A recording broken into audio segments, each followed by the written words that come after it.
وزي ما انتم شايفين كده انا جبت لكم كل انواع الطباعات اللي ممكن نستخدمها في حياتنا، سواء طباعة السبليميشن لطباعة الهدايا، او طباعة الليزر لطباعة التكست او طباعة الحاجات الكتيرة، وطباعة الانك جيت. والانك جيت بيندرج تحتيه نوعين من الطباعة، طباعة التنكات وبتبقى جاية زي المكنة دي كده، وفي نفس الوقت برضو في منها نوع تاني اسمه كارتج، وهنعرف بالتفصيل كل حاجة.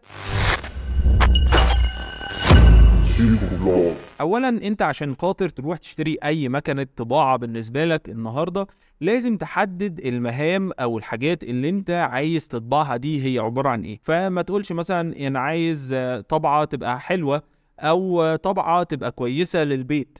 الطريقة دي مش كويسة خالص ومش هتوصلك لحاجة، بالعكس انت هتخيش يا معلم. واول حد هيبيع لك اي طبعة هتقول له دي كويسة هيقول لك حلوة، هتاخدها وهتتفاجئ ان مش هي دي اللي بتلبي لك احتياجك الشخصي اللي انت محتاجه. سواء كنت بتطبع مثلا ورق للاولاد في البيت، او حتى بتطبع ورقيات عندك في الشغل بتاعتك للمكتب، او بتطبع مستندات كبيرة للغير.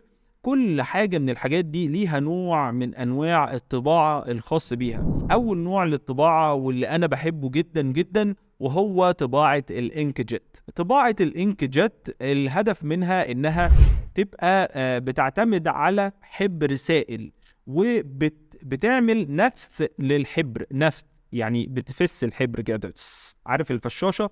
هي نفس الطريقة والأسلوب بتاع الفشاشة بتاعت المية دي بالظبط. الهيد هو عبارة عن فشاشات أو 4 فشاشات حسب الألوان اللي بتبقى موجودة داخل المكنة اللي أنت بتشتريها. وبالمناسبة الإنك جيت فيه منه أبيض وأسود، يعني بيبقى فيه لون واحد أسود بس، أو حتى 4 لون، بيبقى CMYK اللي هو ماجنتا وسيان وبلاك ويلو، او حتى بيبقى 6 لون زي مثلا طابعات الابسون، او حتى طابعات زي باكسيما القديمه اللي هي بتعتمد على الكارتج، كانت 5 الوان: سيان وماجنتا وبلاك وجراي ويلو. لازم تبقى عارف كل مكنه هتدي لك ايه، وكل مكنه بتقدر تطلع كواليتي عامله ازاي. عشان لو انت مثلا هتشتري طبعه يعني للبيت، انت مش محتاج كواليتي عاليه جدا من الطباعة، او مش محتاج سرعة عالية للمكنة. وسرعة المكنة بتتحدد بناء على الهيد اللي بيروح يطبع وبيرجع، ودقة المكنة بتتحدد بناء على ان الهيد ده بيعدي على المكان ده كام مرة، وبيحط الحبر ده جنب بعضه قد ايه قريب من بعضه. طبعا الكلام ده بيتقاس بالنانوميتر، يعني حاجات بسيطة وضعيفة وصغيرة قوي ما بين السطور اللي بيسطرها الهيد ده، عشان في الاخر يوصلك ل كواليتي صورة عالية او قوية. وخدها قاعدة مني برضو في كل انواع الطابعات: كل ما الطبعة نفسها سعرها بقى رخيص جدا، كل ما تجهيزاتها او اعادة تشغيلها او مصاريف تشغيلها عليت جدا. يعني مثلا انت خدت طبعة من HP اللي هي اول كاتيجوري خالص، المشهورة اللي هتظهر لك دلوقتي، مثلا الطبعة دي رخيصة جدا، وفي السوق المصري ممكن تبدأ سعرها مثلا من 2500 ل 3000 جنيه. بس وانس انك طبعت بيها عدد الصور وخلصت الكارتج بتاعتها او خلصت الحبر اللي جواها، هتتفاجئ انك محتاج تصرف تقريبا قرابة 1200 جنيه احبار لإعادة تشغيل المكنة دي تاني. فده رقم ضخم جدا، وهتلاقي تكلفة الورقة بتخرج منها عالية جدا، وكمان سرعة الطباعة بتاعتها بطيئة. طب ده ليه؟ لأنه في الآخر أنت في البيت مش محتاج إنك تطبع بسرعة، مش محتاج الورقة تطلع لك في 30 ثانية، مش قاعد على التايمر. أنت كل الهدف منه إنك تلاقي ورقة مطبوع عليها الحاجة اللي أنت عايزها، مش عايز كواليتي عالية جدا، مش محتاج إن أنت توفر في تكلفة الحبر، مش هتطبع ألوفات الورق، أنت هتطبع ورقة كل مثلا شهر، او ورقتين او 5 ورقات، 10 ورقات، ماكسيمم 100 ورقة في الشهر. لكن مش هتوصل انك كل يوم محتاج تطبع 100 ورقة او كل يوم محتاج تطبع 1000 ورقة، لان هنا التكلفة هتختلف والمكنة كمان هتختلف. لو عايز تعرف ايه هي افضل مكنة تقدر تجيبها لاحتياجك في المنزل، موجودة في الايفو دلوقتي حالا. نيجي بقى لتاني نوع طباعة واللي الناس كلها بتجري عليه مش عارف ليه، وهو طباعة الليزر.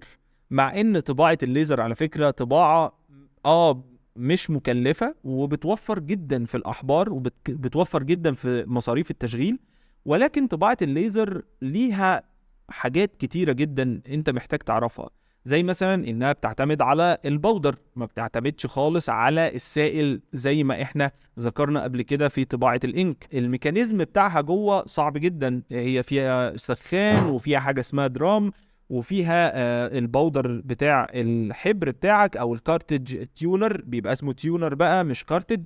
لو حصل فيها اي مشكلة او ايرور هيبقى مهم انك تبقى فاهم حاجات كتير منها الميكانيكا مثلا، وانت في الاخر جايب طبعة للبيت مش محتاج كل الهاسل ده، انت محتاج حاجة بسيطة سهلة وجميلة. معنى كده شريف ابعد عن طباعة الليزر في البيت؟ لا، بس طول ما انت في الابيض واسود طباعة الليزر هتبقى افضل اختيار ليك، وخاصة المكنة اللي انا حاطط عليها ايديا دي مكنة هايلة جدا من كانون، او حتى في منها اتش بي، هي نفس الشكل نفس الموديل نفس كل حاجة. 3010 من كانون دي تحفة جدا في الطباعة، سريعة في طباعة الليزر، موفرة جدا في الحبر. طباعة الليزر حلوة وكمان مش بتتضرر من المية، لانه مثلا الورقة لو جه عليها شوية مية في الانكجت هتلاقي الاحبار سيلت كده في الورقة وباظت.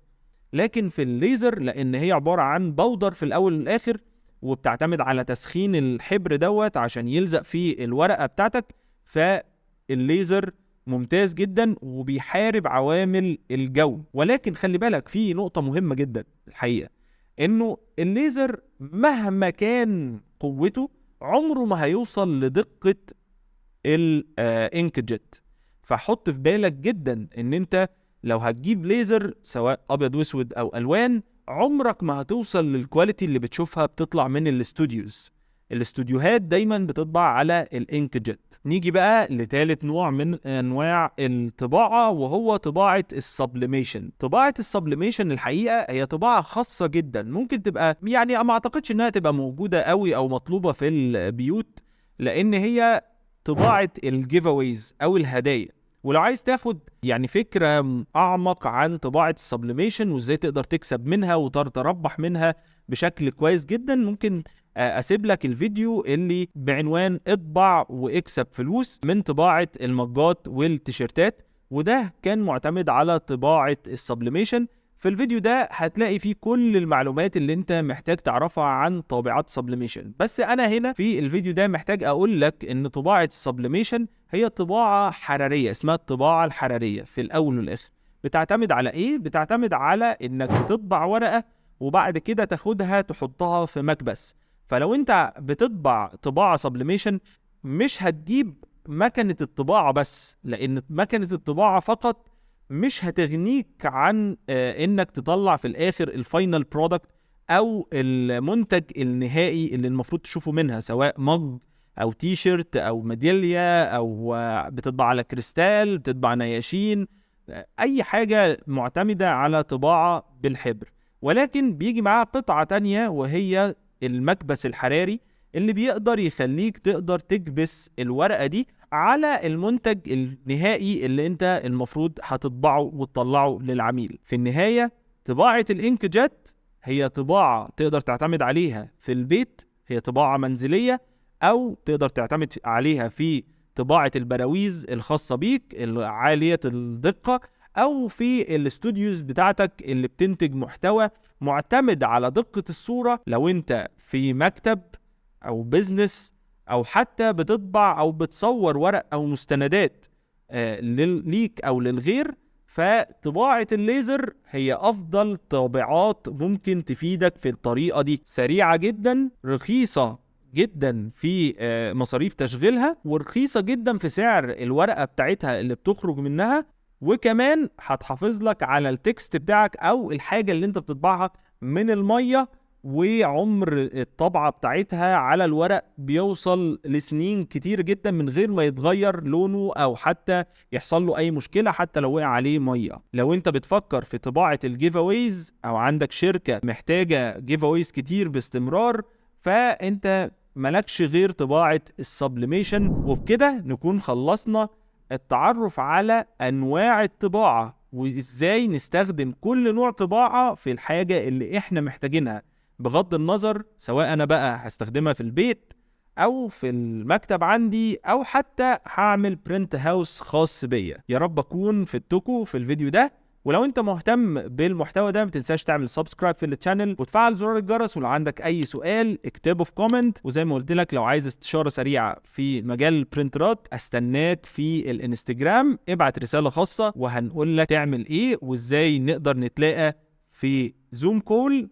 اشرح لك فيها بالتفصيل الحاجة اللي انت محتاج تعرف. اشوفكم على الف خير. السلام عليكم.